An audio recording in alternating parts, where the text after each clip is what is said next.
want to start by, I'll ask a few questions and then we'll open it up to the floor, but I mean, I'm going to start with the obvious, but how do you find such an amazing human being? I mean, he's so otherworldly and timeless and timely, and it's just like so. How did you find him? Just through that record. So I heard that record. A friend of mine played it to me in the studio, and I was like, whoa! I remember hearing it like so clearly, you know. And the Sunset Village, which is the song that opens the film, and I was like, whoa, what's this music? And my friend Jim was like, I remember it so clearly. He was like, yeah, it's Beth. You know, and I was like, who's Beth? And he's like, Beth's the Glenn Copeland. And I was like, who's that? And he was like, I have no idea.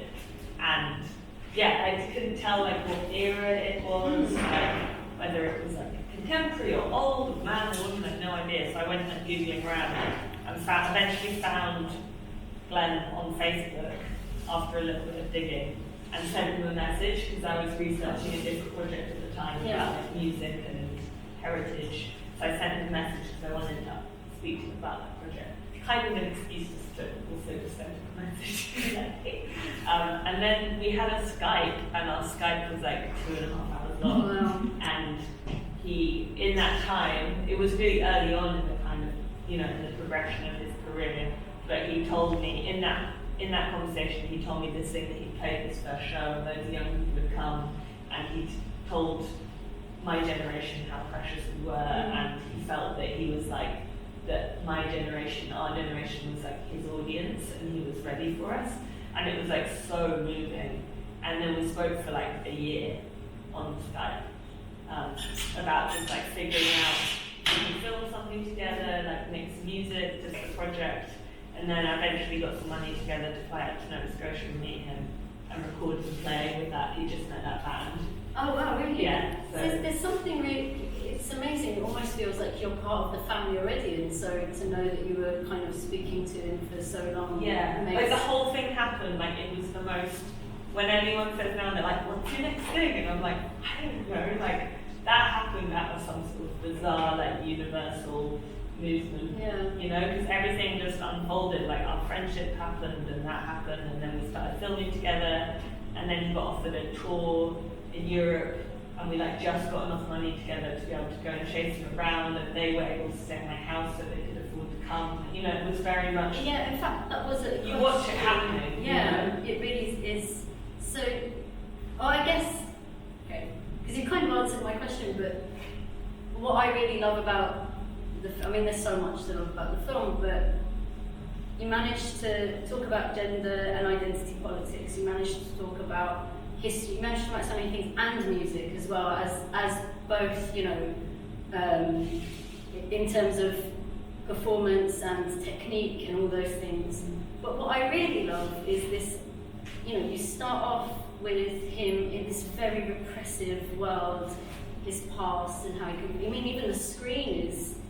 You know, the aspect ratio is just this thing, and then suddenly his world opens up, and he meets all these kids. I mean, seeing Bianca and Nick for the first time really threw me. I thought, what's happened? Like, this doesn't make sense in the narrative.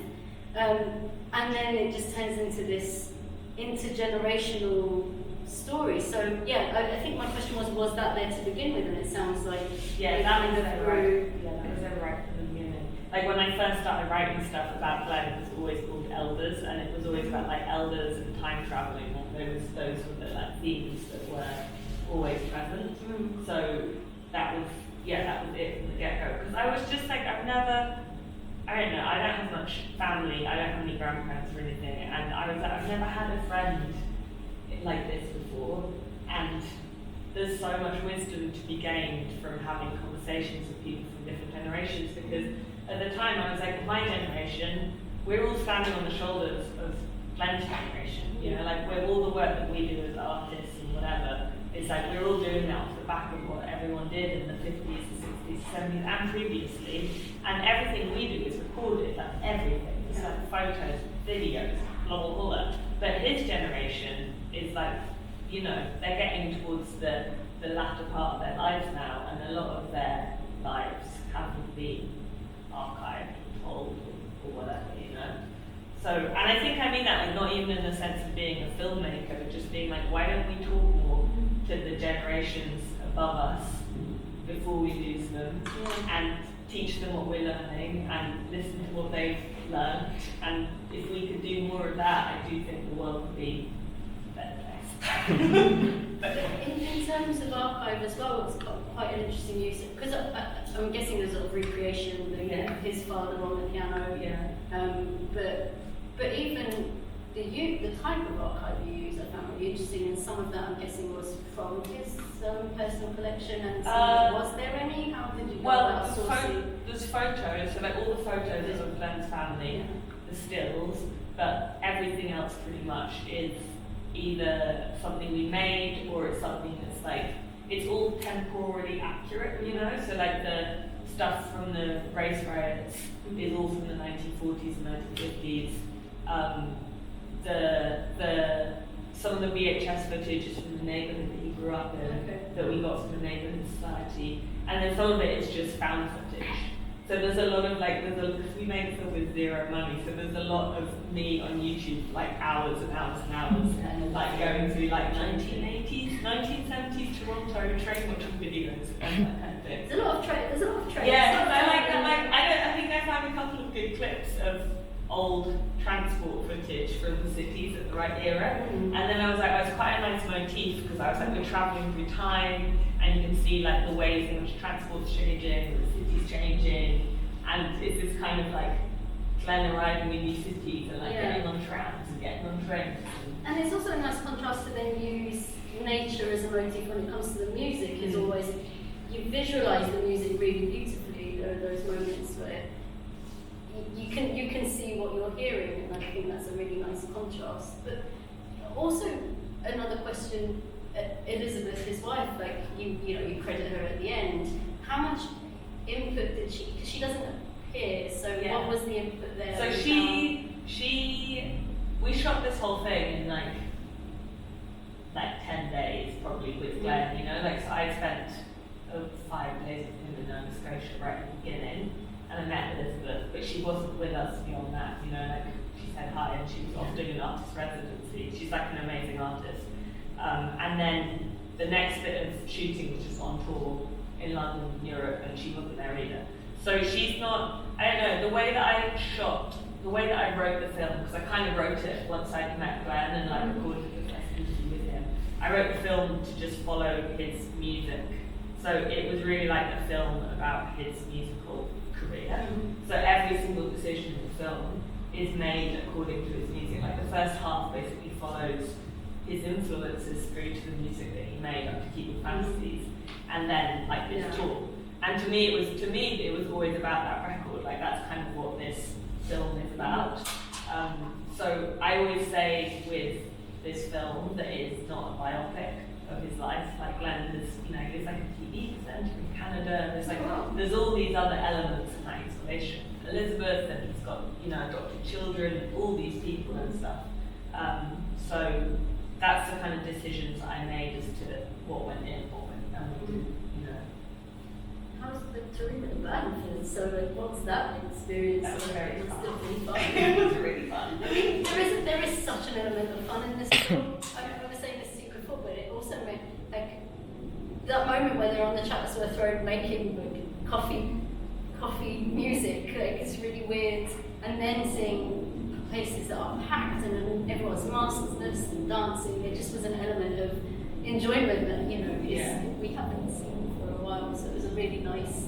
It really felt like you were enjoying not just being in his presence, but being part of this. Yeah. And when the band came to Europe that first time, no one would actually book them because no one had seen any footage of them or heard them or anything. So they were there for like 2 weeks, and they had a show in London, a show in Belgium, and a show in the Netherlands.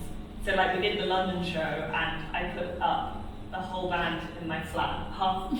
Two of them went upstairs to my neighbours who were Canadian and just took them in out of just for kindness, and 2 stayed in my front room, 3 in my front room, and then Glenn stayed in the Airbnb next door. And then we drove them to Belgium, and then they were stuck in the tour manager put them up in Belgium, Bruges, for like 10 days because he found a cheap deal for them to stay there. So these Canadian kids who had like never been to London before, they'd never been to Europe, had never left Canada, and they were like so excited. They were like young queer musicians and just want to go like clubbing and see everything, and they ended up in Bruges for like 10 days, and they were just like, oh. So yeah, but it was all, we were like 4 of us, all friends, no one really getting paid. You know, like we gave everyone a bit of money after the film was finished, but it was very much like friends together on tour, and everyone was sort of in love with each other. So I think that's why it feels, you know, and there's a few out of focus shots. If you're paying attention to the focus shots, then I know. you know. But what does he think of the film? Glenn, like, yeah, it was terrifying because when I was editing it, the bit I was most nervous about was the first half, because I felt like I was like writing his history, and it's got a lot of like deeply personal stuff and traumatic stuff in it. And as I got to a rough cut phase, and I rang Ben up, and I was like, Ben, I'm gonna come. I think I was working in New York, and I was like, I'm gonna come up to Nova Scotia and sit and watch the rough cut with you in Lisbon. And Glenn was like, he's like, oh, honey, I'm quite busy actually. And he's like, got people staying and like got stuff on. And I was like, okay, I can send it to you. And he said, no, just watch it when it's done. And I was like, okay. So it was like right at the end that I sent it to him when it was like meant to be going to cinema in like a week. It was all graded and finished. And I sent it to him. He didn't answer for like 2 days. And I could like see him on Facebook like posting pictures of like tigers up on Facebook. And I was like, and then he just wrote and he said, it's fine. And that was it. And like, yeah. He's so not a diva as well. I mean, one of my favourite moments is him telling the sound people, you know, keep it low in this way of, instead of screaming, like, what are you doing? Just, oh, my ears feel like they're bleeding, just please keep it down. Such a humble soul. So, yeah. He's very humble but very strong, you know? He's like a turtle in a time to have a baby. I'm sure we can come up with an amalgamation of words there, but I always said open it up to the floor. Does anyone have any questions that they'd like to ask? This is always my no. Yes. No. We knew Glenn's music already. Yeah. No. No? You just felt so happy. It was really enlightening and wanted to, it kind of encourages you, whatever stage you are, you're feeling in your life, you're going through a tricky time or whatever, it was like, right then, you know, it was just inspirational. Yeah. It was just lovely to watch. It was just, you know, I was saying to you before, I'm not an artistic person, I don't tend to go to these things, but this was really powerful.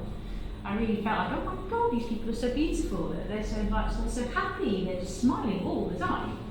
You know, and like you said, even when he asked the guys to turn the sound down, he smiled throughout it. He smiled throughout it. It was just beautiful. Yeah. Glenn's like a very experienced practicing Buddhist, and he has this kind of understanding of everything being interconnected.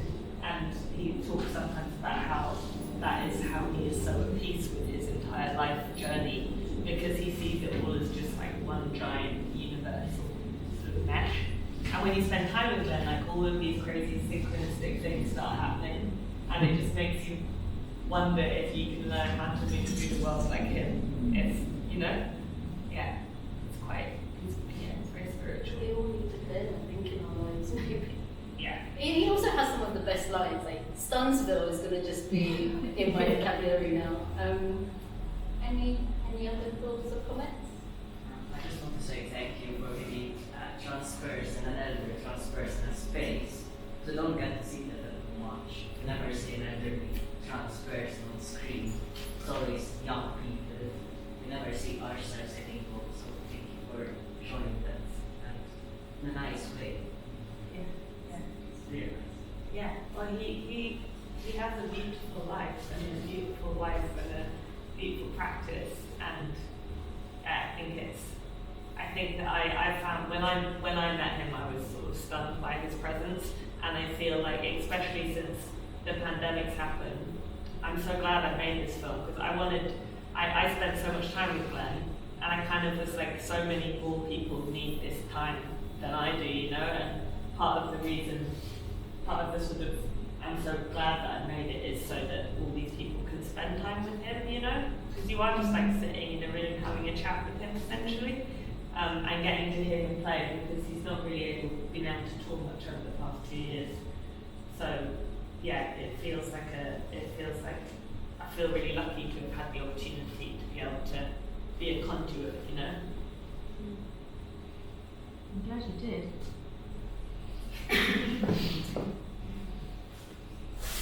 Anyone? No? Okay, well, I'm going to end that there, but Posy, thank you so much, and Romeo, thank you for Thank you. putting us all in touch with Posy and this beautiful film, and thank you everyone for coming.